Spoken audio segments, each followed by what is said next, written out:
Hello class, कैसे हैं आप सभी लोग। आशा करती हूँ कि सभी लोग अच्छे होंगे, बेहतरीन होंगे और मेरे वीडियोस के साथ साथ अपनी तैयारी में चार चांद लगा रहे होंगे। तो जैसा कि आप सभी लोग जानते हैं कि हम हर रोज ही आपसे मुलाकात करते हैं और हम हर रोज कुछ ना कुछ नए क्वेश्चंस लेकर आप सभी के सामने हाजिर होते हैं। तो आज फिर से हम पीवाईपी 8 में कुछ नए क्वेश्चंस लेकर आए हैं।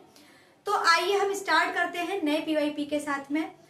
देखिए, प्रीवियस ईयर क्वेश्चन पेपर का एक फायदा होता है, इससे हमें ये अनुमान लग जाता है कि क्वेश्चंस किस तरीके के आते हैं, किस तरीके से हम लोग को उनको टैकल करना है, कैसे हमें उनको सॉल्यूशन करना है, ये चीजें हमें पता चल जाती हैं। उसके बाद में अगर आप 10 सैंपल पेपर और लगा लीजिए बेटा, कोई क्वेश्चन ऐसा नहीं होगा जो आपसे रुक जाए, क्योंकि एक पीवाईपी लगाने में पूरी की पूरी किताब का निचोड़ निकल आता है। क्योंकि हर किताब से हर चैप्टर से रिलेटेड क्वेश्चन आते हैं। आप हर चैप्टर का क्वेश्चन उठाएंगे, उसका आप रिवीजन कर लेंगे, एक तरीके से सारे के सारे फॉर्मूले याद कर लेंगे, उसको सॉल्व करने में ट्रिक्स देख लेंगे। तो क्या होता है कि एक क्वेश्चन पेपर सॉल्व करने में आप पूरा का पूरा रिवीजन कर लेते हैं। तो बेटा आप लोग पीवाईपी करना ना भूलें, उसके बाद में मैं जो प्रैक्टिस कराऊंगी वो भी करना ना भूलें। मेरे साथ लगातार जुड़े रहें और ज्यादा से ज्यादा नंबर लाने की पूरी कोशिश करें। तो चलिए आज का नया सेशन नए क्वेश्चंस के साथ शुरू करते हैं।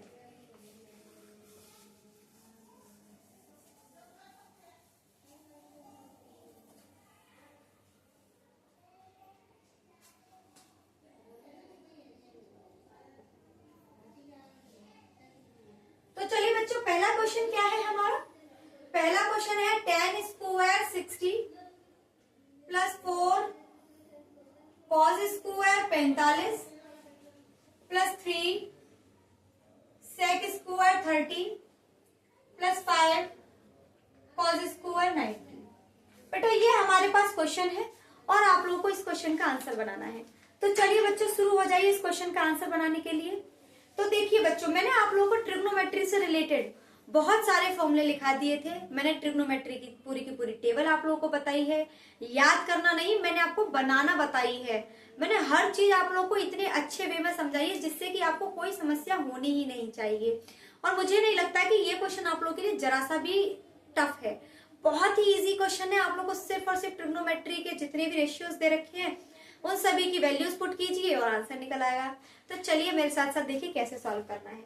सबसे पहले tan स्क्वायर 60, बेटा tan स्क्वायर 60, tan 60 की वैल्यू होती है √3, उसके ऊपर स्क्वायर लगा लीजिए प्लस 4।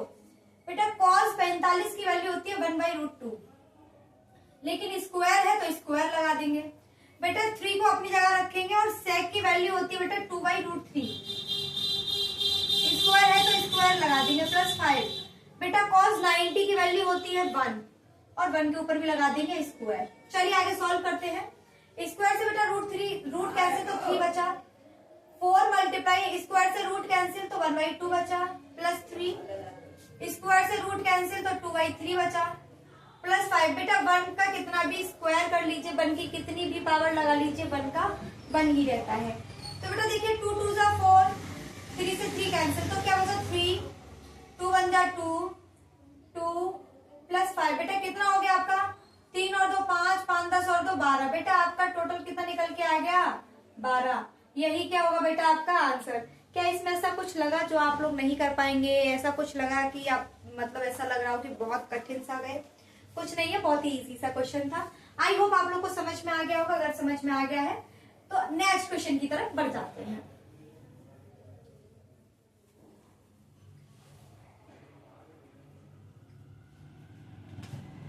देखिए बेटा नेक्स्ट क्वेश्चन क्या है। किसी पेड़ की छाया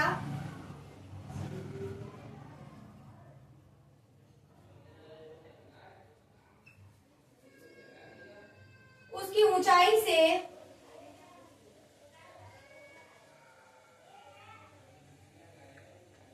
√3 गुनी है। सूर्य के उन्नयन कोण का मान ज्ञात कीजिए।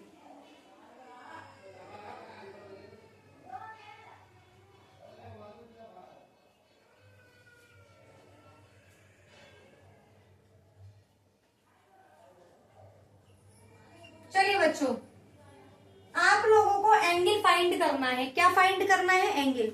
बेटा क्वेश्चन को फटाफट से रीड कीजिए और इस क्वेश्चन को सॉल्व कीजिए। बिल्कुल टफ क्वेश्चन नहीं है। अगर ये क्वेश्चन आपसे नहीं बन रहा है तो समझ लीजिए हाइट एंड डिस्टेंस में तो आपका हाथ बहुत ज्यादा तंग है। एक बार उसको जरूर पढ़ लीजिएगा। और अगर आप लोगों को समझ में नहीं आ रहा है किसी टीचर से तो प्लीज मुझे बताइए कमेंट बॉक्स में कमेंट करके। ये चैप्टर मैं आप लोगों को इतना अच्छे से करा दूंगी कि बिल्कुल भी दिक्कत नहीं होगी, बहुत आसानी से आप लोग इसके क्वेश्चंस निकाल पाएंगे। तो चलिए देखते हैं। क्वेश्चन है कि किसी पेड़ की छाया उसकी ऊंचाई से √3 गुनी है। बेटा मान लो यहाँ पर एक पेड़ खड़ा हुआ है, थोड़ा अच्छा सा पेड़ बना लेते हैं। एक पेड़ है जिसकी छाया जो है √3 गुनी है उसकी ऊंचाई से। यानी कि बेटा यहाँ पर हमने सन मान लिया, सन के जस्ट ऑपोजिट साइड बनती है छाया। अगर सन यहाँ पर है तो छाया कहाँ बन रही होगी बेटा? यहाँ पर। यानी कि ये आपकी क्या बन रही है? छाया। नीचे ये जो छाया है उसकी ऊंचाई की √3 गुनी है। और हमें तो ये भी नहीं पता कि पेड़ कितना ऊंचा है, तो मान लेते हैं कि पेड़ की जो ऊंचाई है h, और h की ही √3 गुनी कौन है बेटा? छाया है।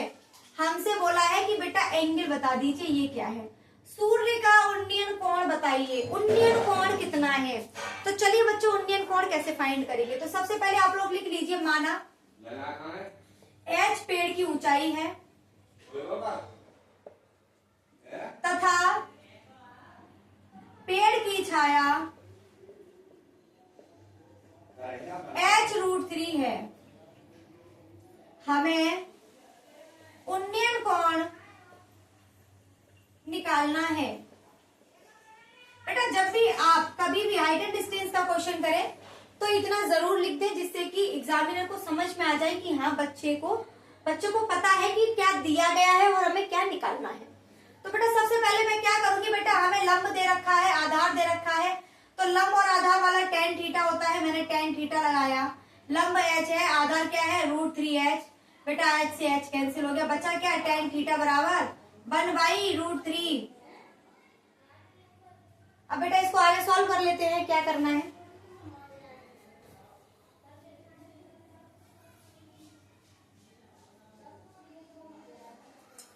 बेटा tan थीटा, बेटा tan में 1/√3 कितने का वैल्यू होता है बेटा? tan 30। tan से tan कैंसिल, थीटा बराबर 30 डिग्री। यानी कि सूर्य जो है एंगल बना रहा है वो कितने एंगल का बना रहा है बेटा? 30 का एंगल बना रहा है। तो आई होप ये क्वेश्चन आप लोगों को समझ में आ गया होगा। बहुत ही सरल सा क्वेश्चन था। अगर ये आगे समझ में आ चुका है तो चलिए आगे दूसरे क्वेश्चन की तरफ बढ़ जाते हैं। हटा दो बच्चों इसे।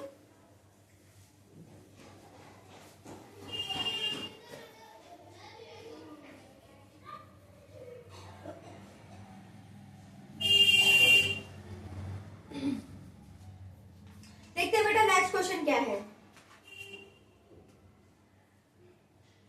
किसी समांतर श्रेणी का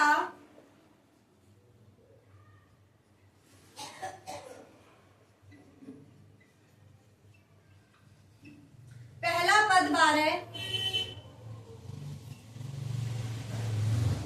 तथा सामांतर 4 है और n पदों का योगफल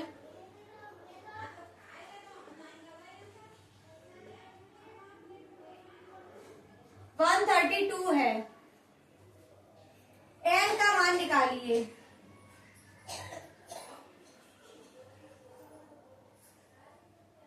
चलिए बच्चों n की वैल्यू फाइंड करने के लिए कह रहा है तो कैसे करेंगे फाइंड, देखते हैं बेटा। बेटा आप लोगों को मैंने अभी एपी से रिलेटेड ये वाला क्वेश्चन नहीं कराया है, तो मैं आप लोगों को एपी से रिलेटेड क्वेश्चन आज उठा रही हूँ और करवा रही हूँ। देखिए बेटा क्वेश्चन है किसी समांतर श्रेणी का पहला पद 12, सामांतर 4 और n पद का योगफल 132 है। कल का ही जो हमने कल लास्ट क्वेश्चन पेपर 7 किया था, 7 में एक मैंने एपी से रिलेटेड एक क्वेश्चन कराया था जिसमें मैंने आप लोगों को एपी से रिलेटेड कई फॉर्मूले लिखवाए थे। तो आइए बेटा एसएन का फॉर्मूला पहले मैं आप लोगों को बता देती हूँ कि योगफल का फॉर्मूला क्या होता है। एसएन बराबर n/2 2a प्लस n-1 का होल डी। बेटा ये फॉर्मूला है और हमें इसमें ही जो भी गिवन है वो पुट करना है। हमें योगफल यानी कि एसएन की वैल्यू गिवन है 132, हमें बेटा ए की वैल्यू गिवन है, ए पहला पद होता है जो कि 12 है, समांतर बेटा डी होता है जो कि 4 है, हमसे बोला है एन की वैल्यू ज्ञात कीजिए। तो बेटा जो भी गिवन है पुट कर दीजिए और आंसर निकाल लेते हैं। तो चलिए देखिए कैसे करना है। एस एन की वैल्यू 132, एन हमें पता नहीं है, 2 इंटू ए की वैल्यू कितनी है बेटा 12, प्लस एन माइनस डी की वैल्यू कितनी है बेटा 4। चलिए बेटा पुट कीजिए। सबसे पहले मैं इस वाले 2 का इधर मल्टीप्लाई कर देती, 2 दूनी 4, 2 3 6, 2 एकम 2, एन बचता है बेटा 12 दूनी 24।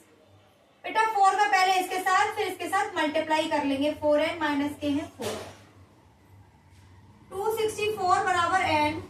बेटा 24 में से 4 घटाएंगे तो 20 बचेगा, प्लस के 4n। इतना आप लोगों को अगर समझ में आ गया है तो चलिए इससे आगे बढ़ते हैं। आप लोग उतार लीजिए जिससे कि मैं आपको हटा सकूं इसको। चलिए निकालते हैं, कैसे निकालना है देखिए। फॉर्मूला आप लोगों ने उतार लिया होगा आई होप, अगर हटा देती हूं मैं। तो क्या करना है बेटा, n का अंदर मल्टीप्लाई कर लीजिए, 264 बराबर 20n प्लस 4n स्क्वायर। ठीक है, अब हम क्या करेंगे बेटा, इस पूरे में मैं 4 से डिवाइड लगा देती हूँ। क्या लगा देती हूँ, 4 से डिवाइड। तो लगाइए बेटा, 4 चौक 4 6 24, 4 15 20 और 4 एकम 4। बेटा हमारे पास ये बचकर निकल आया। अब जो 66 है ना, बराबर के उस तरफ ले जाएंगे। कहाँ, उस तरफ। इधर प्लस का है तो उधर जाके किसका हो जाएगा, माइनस का। तो बेटा कर लीजिए इसे माइनस का, 66 बराबर 0। अब बेटा हमें ये सॉल्व करना है। ये आपका क्या बन गया बेटा, ये आपका निकल के आ गया गुणनखंडी, यानी कि फैक्टर। इसके फैक्टर करने हैं और मैं आप लोगों को फैक्टर करना कई बार सिखा चुकी हूँ।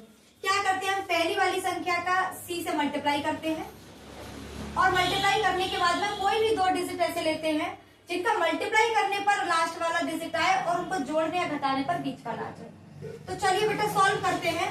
अगर मैं 11 में 6 का मल्टीप्लाई करती हूँ तो बेटा 66 बनता है, और 11 में से 6 घटाती हूँ तो 5 बनता है, और हमें यही चाहिए। क्या मैं 5 की जगह 11 माइनस 6 लिख सकती हूँ? जी हाँ, बिल्कुल लिख सकती हूँ। तो चलिए लिख देते हैं, एन स्क्वायर प्लस 11 माइनस के 6n माइनस के 66 बराबर 0। बेटा मल्टीप्लाई कर लीजिए, एन स्क्वायर प्लस एन का मल्टीप्लाई करेंगे 11n माइनस के 6n माइनस के 66 बराबर 0। चलिए बच्चों कॉमन ले लेते हैं, देखते हैं इसमें से क्या कॉमन है। बेटा यहाँ पर n है और यहाँ पर, बाकी कुछ कॉमन नहीं है, तो हम 11 में इसमें से n कॉमन लेंगे। यहाँ से एक n निकल गया तो एक n बचा और बचा 11 माइनस इसमें, और इसमें बेटा 6 कॉमन है, मैंने 6 कॉमन ले लिया, बचा क्या n, और माइनस से माइनस कैंसिल तो प्लस का 11 बराबर 0। मैंने आपसे 50 बार कहा है कि जब भी फैक्टर करें तो दोनों ब्रैकेट कैसे होने चाहिए, सेम। सेम होने पर ही वो कॉमन होंगे, क्योंकि सेम होने से ही आंसर आपका राइट आएगा। दोनों सेम है, मैंने बेटा इनको कॉमन ले लिया, n प्लस 11 और n माइनस के 6 बराबर 0। अब बेटा इसको 0 के बराबर रखेंगे और इसको 0 के बराबर रखेंगे, n प्लस 11 बराबर 0, 11 उस तरफ जाएगा माइनस के 11 हो जाएगा। अब बेटा n माइनस 6 को 0 के बराबर रखिए और n बराबर 6। तो बेटा हमारे पास n की 2 वैल्यू निकल के आ गई, एक बेटा माइनस का 11 और एक हमारा निकल के आ गया प्लस का 6। तो यही होंगे आपके दोनों आंसर। उतार लीजिए। अगर क्वेश्चन समझ में नहीं आया है तो मेरे वीडियो को प्लीज एक बार रिपीट करके देख लेना। ऐसा हो नहीं सकता कि मैं समझाऊं और क्वेश्चन समझ में ना आए। तो चलिए आप लोग इसे राइट डाउन कीजिए और फिर नेक्स्ट क्वेश्चन की तरफ बढ़ जाते हैं। चलिए आइए नेक्स्ट क्वेश्चन देखते हैं। बेटा क्या है नेक्स्ट क्वेश्चन,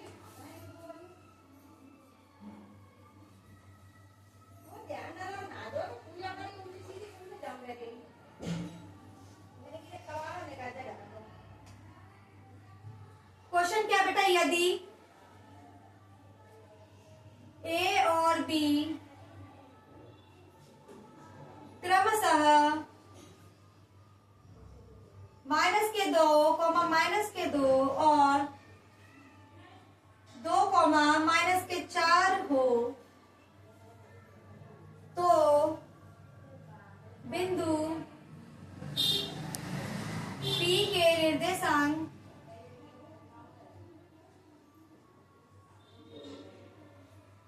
ज्ञात कीजिए।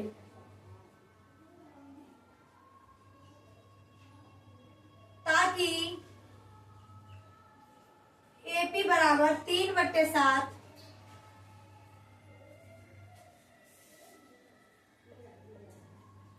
AB हो और खंड AB पर स्थित हो। चलिए बच्चों, एक बार इस क्वेश्चन को उतारिए, पढ़कर देखिए और इसे सॉल्व करने की कोशिश कीजिए। क्या आप लोग इस क्वेश्चन को सॉल्व कर पाएंगे? अगर कर पा रहे हैं तो आप लोग बिल्कुल सही तैयारी कर रहे हैं, और अगर नहीं कर पा रहे हैं तो बेटा एक बार इसको देखिए, जैसे जैसे मैं कराऊं उसको फॉलो कीजिए। क्वेश्चन क्या है? यदि A और B क्रमशः -2, -2 और 2, -4 हो तो बिंदु P के निर्देशांक ज्ञात कीजिए ताकि AP बराबर 3/7 AB हो और P रेखाखंड AB पर स्थित हो। हमें कोई रेखाखंड दे रखा है AB।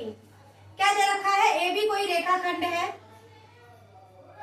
A के डिजिट हमें -2, -2 और B के डिजिट -2, -4 दे रखे हैं। उसने कहा है P रेखाखंड पर स्थित है, तो कहीं ना कहीं P कहीं ना कहीं तो स्थित होगा। तो P रेखाखंड पर कहीं बीच में या कहीं भी स्थित है, हमें नहीं पता। मैंने यहाँ मान लिया कि P हमारा यहाँ स्थित है। उसने कहा है P के निर्देशांक बताइए। हमें नहीं पता P के निर्देशांक क्या है, हमसे P के निर्देशांक पूछ लिए हैं। और कह रहा है कि लेकिन एक चीज और दे रखी है कि AP बराबर है 3/7 AB। हमें AP AB के 3/7 के बराबर गिवन है, तो बेटा लिख लीजिए दिया है AP बराबर है 3/7 AB के। AP किसके बराबर है बेटा?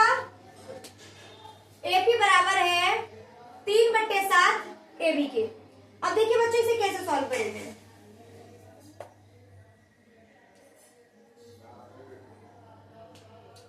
बेटा मैं AB को क्या लिख सकती हूँ? AB माइनस PB लिख सकती हूँ। मैं इसे क्या लिख सकती हूँ? पहले एक काम करते हैं, AB को इसके नीचे ले आते हैं। AP अपॉन में AB बराबर 3/7 कर लेते हैं। मैंने क्या किया? AP अपॉन AB बराबर 3/7 कर लिया। अब मैं AP को क्या लिख सकती हूँ बेटा? AP को मैं लिख सकती हूँ AB माइनस के PB बराबर होगा AP के। तो AB, एक सेकेंड बच्चों रुको, मैं जरा देखती हूँ ये AP ही दे रखा है। उल्टा कर लेते हैं, थोड़ा सा इसे चेंज कर लेते हैं, क्योंकि ऐसे क्वेश्चन का आंसर रॉन्ग सा हो जाएगा। एक काम करते हैं, 7/3 को इस तरफ करते हैं और AB को इस तरफ कर लेते हैं। 7/3 बेटा मैं इस पूरे को इस तरफ ले आई और AP का मैंने इसमें डिवाइड लगा दिया। ऐसा कर लेते हैं, ठीक है? दिया तो सही है, हम थोड़ा सा चेंज कर लेते हैं। मैं AB को लिख रही हूँ AB प्लस PB। AB को लिखा मैंने AB प्लस PB बट्टे AP। ऐसा कर सकती हूँ ना मैं? जी हाँ, मैं बिल्कुल ऐसा कर सकती हूँ।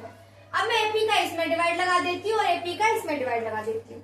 तो जब मैंने AP का इसमें डिवाइड लगाया तो AP upon AP plus PB upon AP, AP से AP कैंसिल हो गया। तो बेटा हमारा क्या बना? मैं इसे हटा रही हूँ, अभी हमें क्वेश्चन की नीड नहीं है।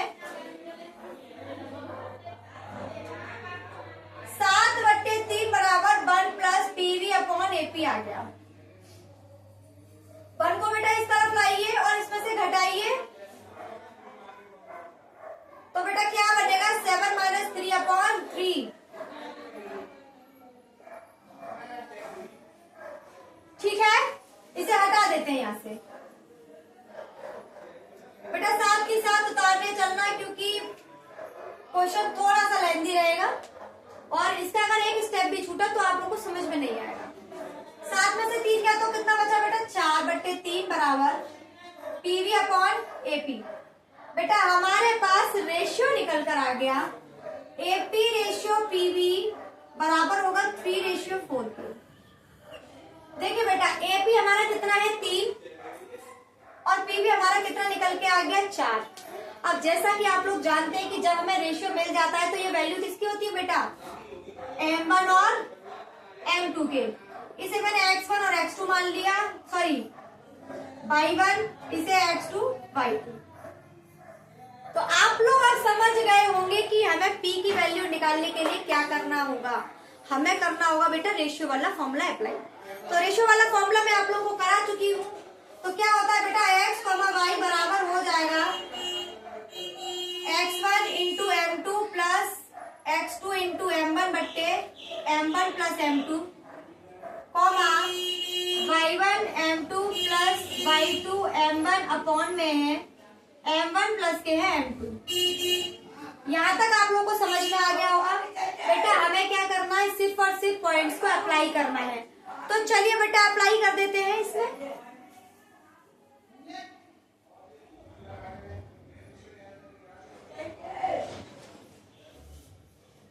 x1 क्या है बेटा हमारा -2, m2 क्या है 4, x2 क्या है 2, m1 क्या है 3 बट्टे 3 प्लस 4 कॉमा y1 क्या है -2, m2 क्या है 4, y2 क्या है -4 और m1 क्या है 3, m1 plus m2 3 plus 4। I hope यहाँ तक किसी को कोई समस्या, कोई परेशानी, कोई भी दिक्कत नहीं होनी चाहिए। यहाँ से आगे हम सॉल्व करते हैं। 4 दूनी 8, 3 दूनी 6, 4 और 3 7, 4 दूनी 8 -12 बट्टे 7।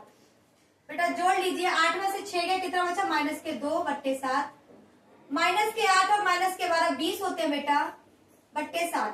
बेटा हमारे जो पी के पॉइंट निकल कर आए वो क्या निकल कर आए, ये, और यही हमारा क्या है आंसर है। आई होप सभी को समझ में आ गया होगा कि मैंने किस तरह से क्वेश्चन को स्टार्ट किया था और कहाँ लाकर खत्म किया है। अगर इससे रिलेटेड आपके एग्जाम में क्वेश्चन बनता है तो बेटा सेम प्रोसेस के साथ होगा, इसी तरीके से होगा।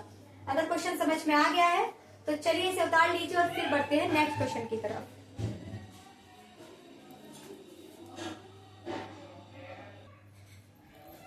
हाँ तो क्लास आप लोग देखिए, बोर्ड पर एक क्वेश्चन लिखा हुआ है। सभी लोग इस क्वेश्चन को सॉल्व करने की कोशिश करेंगे कि ये क्वेश्चन क्या है। तो देखिए बच्चों, एक क्वेश्चन दे रखा है कि भुजा 7 सेंटीमीटर वाले घनाकार ब्लॉक के ऊपर एक अर्धगोला रखा हुआ है। अर्धगोले का अधिकतम व्यास क्या हो सकता है? इस प्रकार बने ठोस का पृष्ठीय क्षेत्रफल ज्ञात कीजिए। तो सबसे पहले हमें एक घन दे रखा है और घन के ऊपर एक अर्धगोला रखा हुआ है और अब हमें उस पूरे का ही क्या निकालना है बेटा, हमें पृष्ठीय क्षेत्रफल निकालना है। तो जैसा कि आप लोग जानते हैं कि मैंने घन के रिलेटेड फॉर्मूले आपको उस दिन लिखा दिए थे। गोला से रिलेटेड मैंने आपकी मेंसुरेशन से रिलेटेड सारे के सारे फॉर्मूले आपको एक बार में लिखा चुकी हूँ। 3D 2D सब कंप्लीट करा दिया है।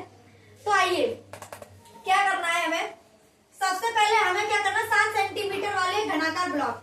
तो सबसे पहले एक हम क्या बनाएंगे, घन।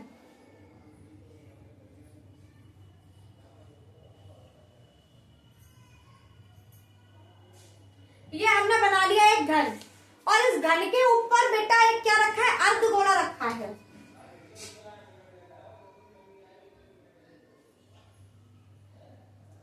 क्या रखा हुआ है, एक अर्धगोला।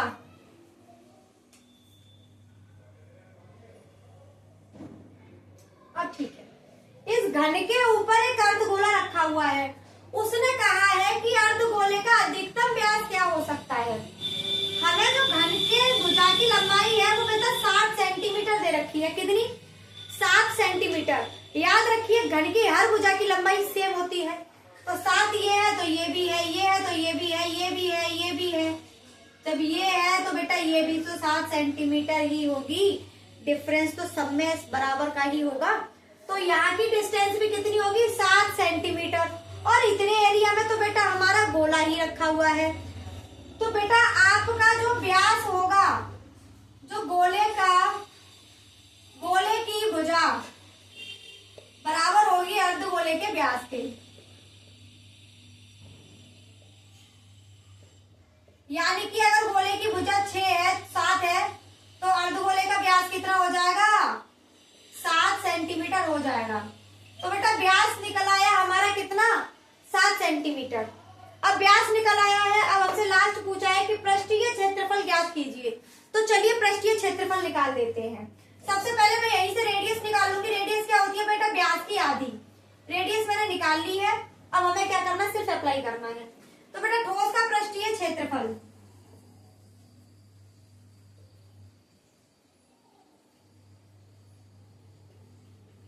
बेटा ठोस का पृष्ठीय क्षेत्रफल क्या होगा, पहले तो घन का क्षेत्रफल, ऊपर से क्या रखा हुआ, उसके ऊपर एक बॉल रखा हुआ, उसका क्षेत्रफल। लेकिन नोटिस कीजिए एक बार हमने घन में भी ये वाली साइड ले ली है और हमने वॉल में भी ये वाली साइड ले ली है। दो बार एक ही चीज का एरिया काउंट नहीं हो सकता है, इसलिए हम क्या करेंगे, इस वाले एरिया को एक बार माइनस करेंगे। अब देखिए कैसे करेंगे। सबसे पहले यहां लिखेंगे घन का पृष्ठीय क्षेत्रफल प्लस गोले अर्धगोले का।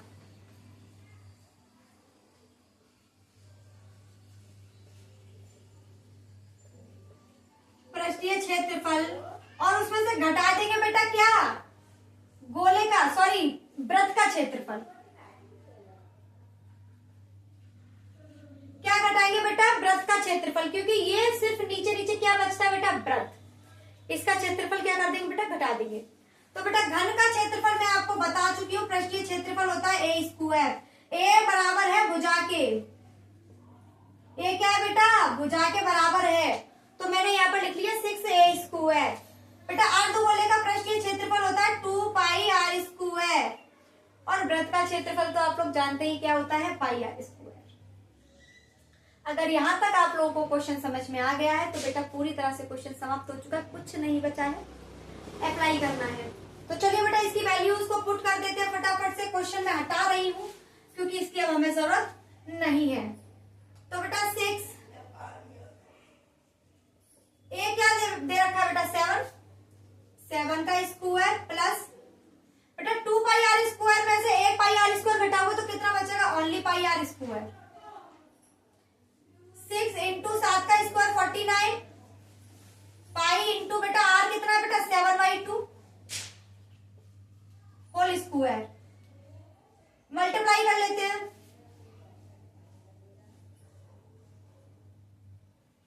हमारा आ गया बेटा 249।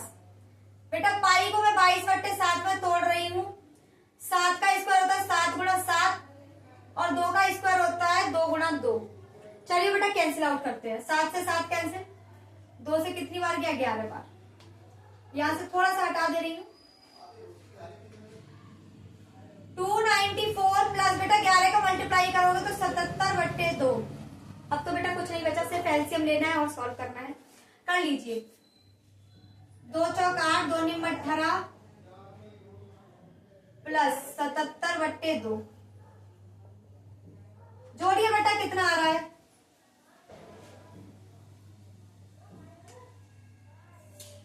8 और 7 15, 15 और 1 16, 9 और 1 10/2। यही बेटा क्या हो जाएगा आपका आंसर। इसे और फर्दर सॉल्व किया जा सकता है। इसमें बेटा डिवाइड लगा दीजिए। 2 पंजे 10, 2 तिया 6, 2 दूनी 4 पॉइंट, 2 पंजे 10। बेटा ये आपका आंसर हो जाएगा। तो ये जो खिलौना या जो भी बना है, जो ठोस बना है, उसका जो क्षेत्रफल निकल के आया, पृष्ठीय क्षेत्रफल कितना होगा बेटा, 532.5। तो ये हो गया आपका ठोस का पृष्ठीय क्षेत्रफल। आई होप आप लोगों को यहाँ तक सारे क्वेश्चन समझ में आए होंगे। तो बेटा आज की क्लास को हम यहीं पर समाप्त करते हैं। आई होप आप लोगों को मेरी क्लास समझ में आई होगी। मैंने कैसे आप लोगों को क्वेश्चंस कराए हैं, किस तरीके से कराए हैं। आप लोगों को बस इतना करना है कि सारे के सारे क्वेश्चंस को रिवीजन करना है, बार बार प्रैक्टिस करनी है, जिससे कि आप लोगों को पता चल जाए, फॉर्मूलेज याद हो जाए, क्वेश्चन आ रहा है कैसे टैकल करना है, फिर प्रेशर कैसे झेलना है एग्जाम रूम में बैठ करके, सब कुछ आपको समझ में आ जाना चाहिए। तो चलिए आज हम आपसे यहीं पर विदा लेते हैं, क्लास को समाप्त करते हैं। आप सभी का बहुत बहुत धन्यवाद, आप सभी का बहुत बहुत शुक्रिया।